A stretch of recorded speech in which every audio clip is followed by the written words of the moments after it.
Student मैं आपका Sakir sir. मैं आपको भूगोल के चैप्टर 5 जो सेकंड टर्म में आपके एग्ज़ाम में आना है उसके बारे में बताना चाहता हूँ। प्राकृतिक वनस्पति तथा वन्य प्रणाली ये चैप्टर है हमारा। इसमें याद रखने योग्य बातें हैं। प्राकृतिक वनस्पति वनस्पतियों का वह भाग जो मनुष्य की सहायता के बिना अपने आप पैदा होता है और लंबे समय तक उस पर मानवीय प्रभाव नहीं पड़ता। प्राकृतिक वनस्पति अक्षत वनस्पति कहलाता है।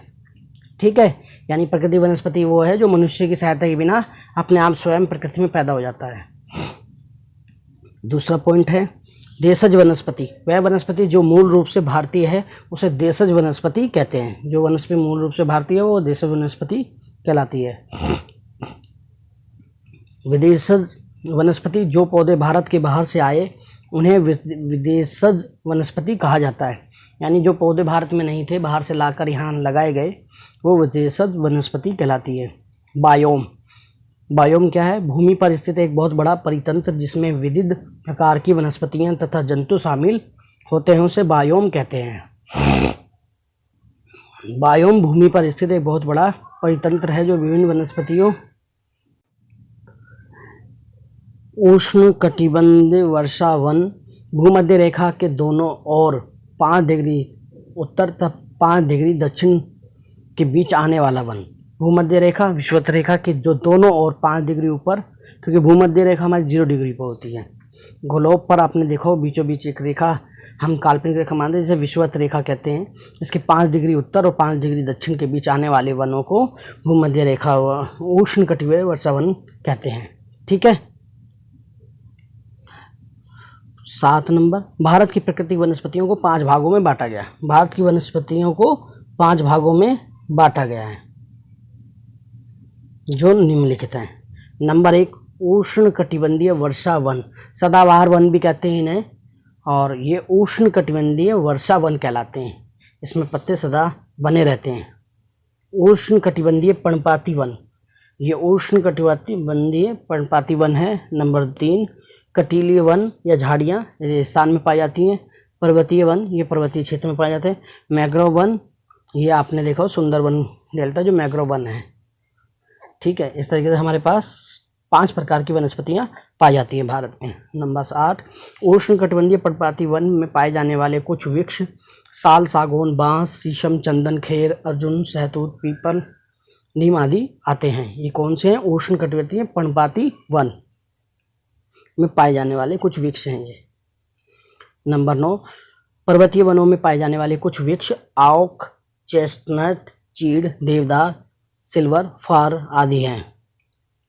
नंबर 10 राष्ट्रीय पार्क व आरक्षित वन जिसमें प्राकृतिक वनस्पतियां, प्राकृतिक सुंदरता और वन्य जीवों को उनके प्राकृतिक वातावरण में संरक्षित रखा जाता है, उन्हें राष्ट्रीय पार्क कहते हैं।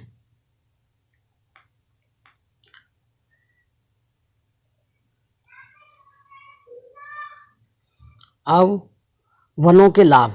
वनों से हमें क्या क्या प्रॉफिट या लाभ या हमें क्या फ़ायदे होते हैं, तो हम यहाँ से शुरू करते हैं। वन जो है वर्षा लाने में सहायक होते हैं। जहाँ भी वन होते हैं वहाँ पे बारिश आसानी से आ जाती है। नंबर 2 वहाँ पे औषधियाँ प्राप्त होती हैं। वहाँ पे क्या प्राप्त होती हैं?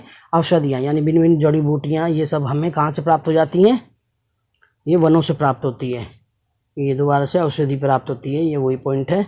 इसके बाद है ईंधन धंधों के लिए सहायक, यानी हमें ईंधन की ज़रूरत पड़ती है, जो खाना बनाने की लकड़ी वगैरह, ये सब हमें कहाँ से, और कारोबार के लिए हमें लकड़ी वगैरह की ज़रूरत पड़ती है, ये सब हमें वनों से प्राप्त होती है।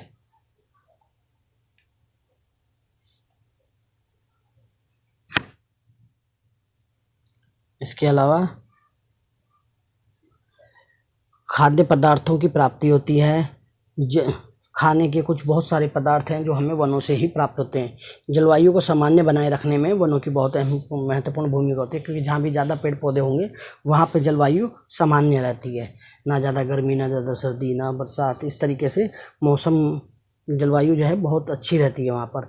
वनों में वन्य प्रणाली के आश्रय स्थल भी है। जंगल है, वन हुए, वहाँ पर वन्य प्रणाली के लिए आश्रय स्थल है। वो जो वन्य प्रणाली है यानी जंगली जानवर हैं वो वनों में ही रहते हैं। बाढ़ तथा भूमि का कटाव रोकने में वनों की महत्वपूर्ण भूमिका होती है। जहाँ भी भूमि का कटाव बाढ़ के कारण या उसके कारण होता है, वहाँ अगर वन होंगे तो वहाँ ज़मीन की कटाई ना के बराबर होगी। खाद की प्राप्ति, पेड़ पौधों के पत्ते झड़ने से वहाँ पर जो खाद प्राप्त होती है, नेचुरल खाद की प्राप्ति भी हमें वनों से होती है। और सबसे महत्वपूर्ण, ऑक्सीजन की आपूर्ति करने में वनों की बहुत महत्वपूर्ण भूमिका रहती है। इस प्रकार हम समझे कि किस तरह वन हमारे जीवन के लिए अत्यंत आवश्यक हैं। इस तरीके से हमने इस पूरे चैप्टर को बहुत ही सरल रूप से समझने की कोशिश की है। इसके कुछ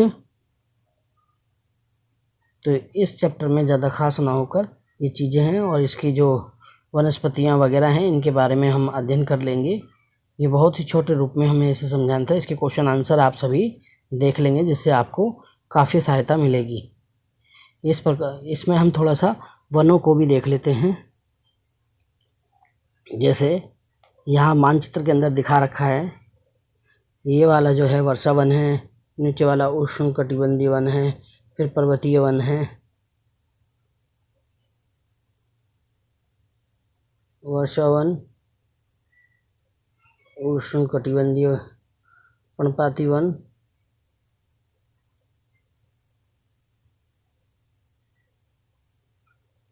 और फिर है पर्वतीय वन, और यह है मैंग्रोव वन और उष्णकटिबंधीय कटीले वन। ये इन्होंने मानचित्र में दर्शा रखे हैं, तो इनके कलर के हिसाब से हम मिलाते रहेंगे कहाँ पे कौन से वन हैं। ठीक है, ये हमारा चैप्टर कंप्लीट हो गया। Thank you. सभी मेरी वीडियो को देखें, लाइक करें और शेयर करें। बच्चे ज़्यादा से ज़्यादा, कल आपका एग्ज़ाम है। All the best.